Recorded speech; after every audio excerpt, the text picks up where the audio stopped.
Hello, and we are here for our first history lesson of this week. So we're going to recap some of the things we talked about last week, and then move forward thinking about when the Vikings or the Saxons got to England, how did they choose where to settle?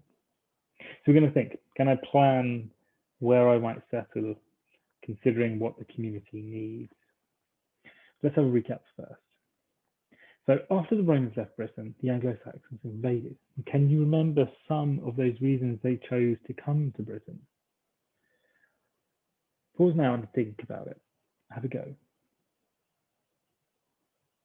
Okay, so one of our reasons was they had bad floods at home. Remember, the majority of their land was quite low lying, and that meant that if every time it flooded, it ruined the crops that they were trying to grow. There was no Roman army left to defend Britain. It would have been easy just to walk in and take over. There might have been a little bit of a struggle, but not really. So it was easy pickings as such. Too many wars at home.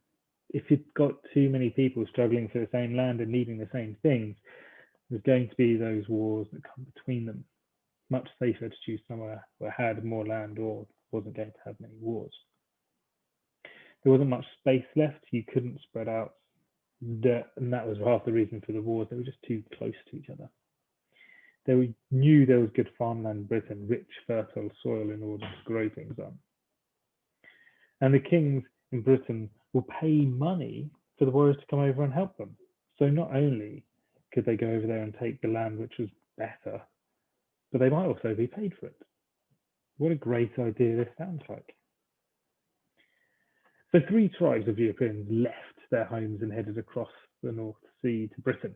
We know these to be the Angles, the Saxons, and the Jutes.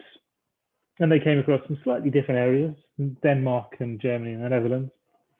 But as they were coming across, and if you were going to move to a new home in a new country, what sort of things would you take with you? Pause now and have a think. What sort of things might you take with you? Okay.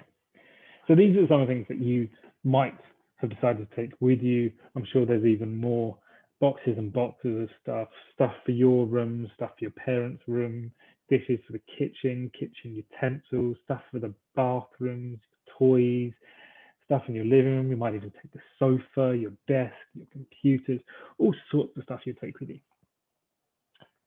Well, this wasn't the case for them. The Anglo-Saxons were traveling in longships, boats, and they couldn't carry all these things with them.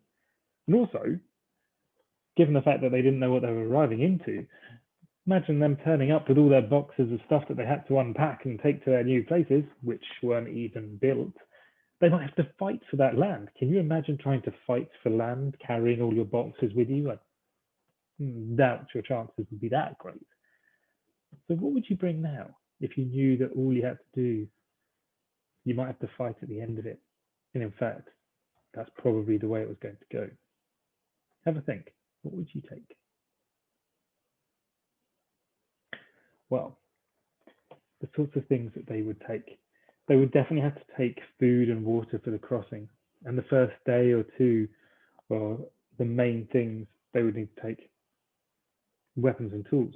So they'd have to take food and water, make sure they had enough for the journey, but also when they originally got there, before they had time to forage for more food and water. And then they would have to take weapons and tools maybe to build new houses, and weapons in which to either defend themselves or to take the land that they wanted.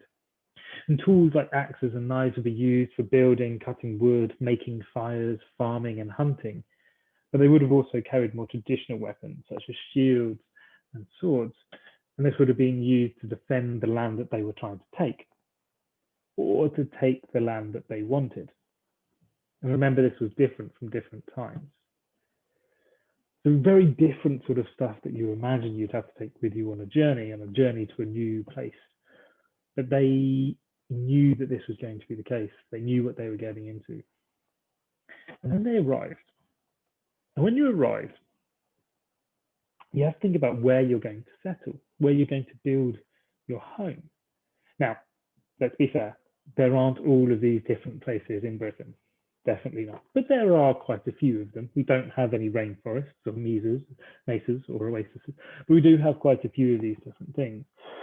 So imagine you're being the leader of a tribe. You have to decide where to build your settlement.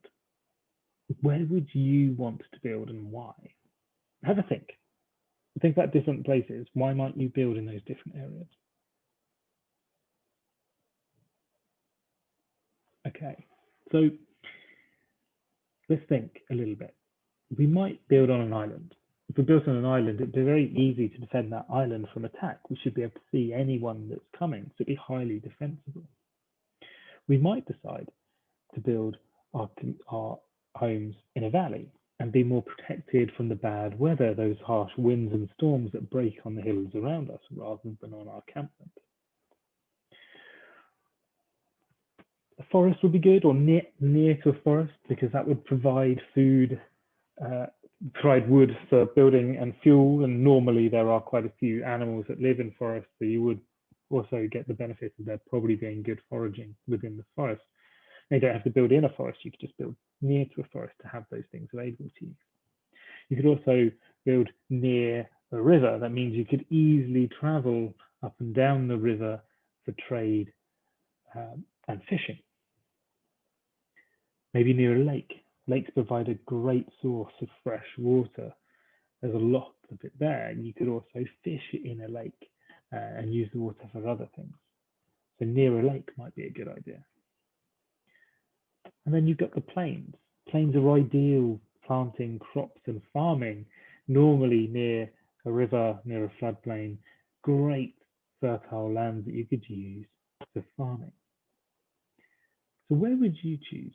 Where would you build your settlement? And this is your task for today. So we know that 3 tribes landed, and they landed in Kent, East Anglia, Northumbria, and Mercia. But when they got there, where should they have built their villages?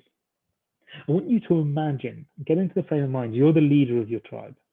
You've just arrived at Britain, you've landed, and now you have to tell your tribe what to go out and look for. What key things do you think they need to go out and see whether they can find to decide where they're building their encampment? Explain to them what would be perfect, what would be a perfect location and why it would be good. You've got to tell them, they've got to believe it, they've got to want to find that for you. Try to list the most important things first before you go on to the other bits. Is it more important to be highly defensible, or is it more important to have food nearby? You have to make that decision. You're the leader of your tribe. Here's a quick idea to start you off with. My friends, we should stand on these strange new lands with our future in our hands. We must seek a space where our families can thrive, with food in our bellies, a place where they can be safe. I ask you to go and seek such a place with, and then think about where your perfect place would be. Have a go and see what you can do and upload your stuff to Tapestry. I'm looking forward to finding out why you think certain things are more important than others. That's all for today. Thank you, and we'll see you in the next video.